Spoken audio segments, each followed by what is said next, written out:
Europe থেকে এখন যারা ব্রিটেনে আসতে যাবেন মানে চাইবেন ইউরোপিয়ান পাসপোর্ট যাদের রয়েছে তাদেরকে ব্রিটেনে আসতে হলে এখন থেকে ইলেকট্রনিক্স ট্রাভেল অথরাইজেশনটা লাগবে এবং এই ইলেকট্রনিক্স ট্রাভেল অথরাইজেশনটা আপনাকে ওয়েল অ্যাডভান্স মানে আগে থেকেই আপনাকে নিতে হবে ভ্রমণের অন্তত 48 থেকে 72 ঘন্টা আগে নিলে সবচেয়ে ভালো, না হলে হয়তো আপনার ভ্রমণও বাতিল হতে পারে।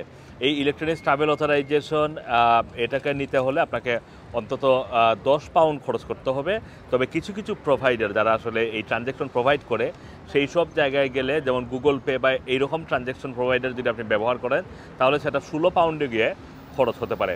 আপনারা জানেন যে ইউরোপিয়ান ইউনিয়নের যে দেশগুলো রয়েছে যাদের পাসপোর্ট থাকলে আপনি ব্রিটেনে আসতে গেলে আগে তাদের কোনো ধরনের অনুমতি নেওয়া লাগতো না, শুধুমাত্র টিকিট কেটেই সরাসরি চলে আসতে পারতেন।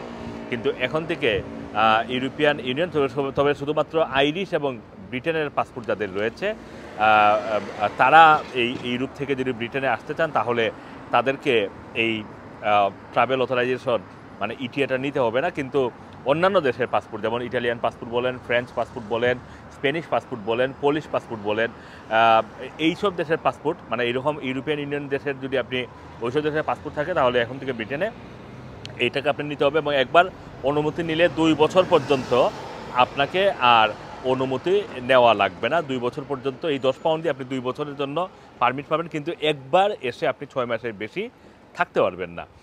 এটা হচ্ছে নিয়ম। আপনি যদি এরপরে অন্যান্য কোনো ভিসায় আসতে চান, ওয়ার্ক পারমিট বলেন, আপনি যদি এখানে ব্যবসা করতে চান, আপনি যদি ব্রিটেনে এসে আপনি পড়াশোনা করতে চান তাহলে ওই ক্যাটাগরির ভিসা মানে যেটা আসলে দীর্ঘমেয়াদী ভিসা সেটা আপনাকে আলাদাভাবে নিতে হবে। কিন্তু ব্রিটেনে আপনি স্বল্পমেয়াদী ব্যবসায়িক কার্যক্রম পরিচালনা করার জন্য অথবা ব্যক্তিগতভাবে ব্রিটেনে ভিজিট করার জন্য যদি আসতে চান তাহলে অবশ্যই আপনাকে এই ইলেকট্রনিক্স ট্রাভেল অথরাইজেশন এটাকে করতে হবে এবং এটা আসলে গতকাল 2 এপ্রিল থেকে কার্যকর শুরু হয়েছে এবং এটা এখন থেকে এটাই হচ্ছে নিয়ম।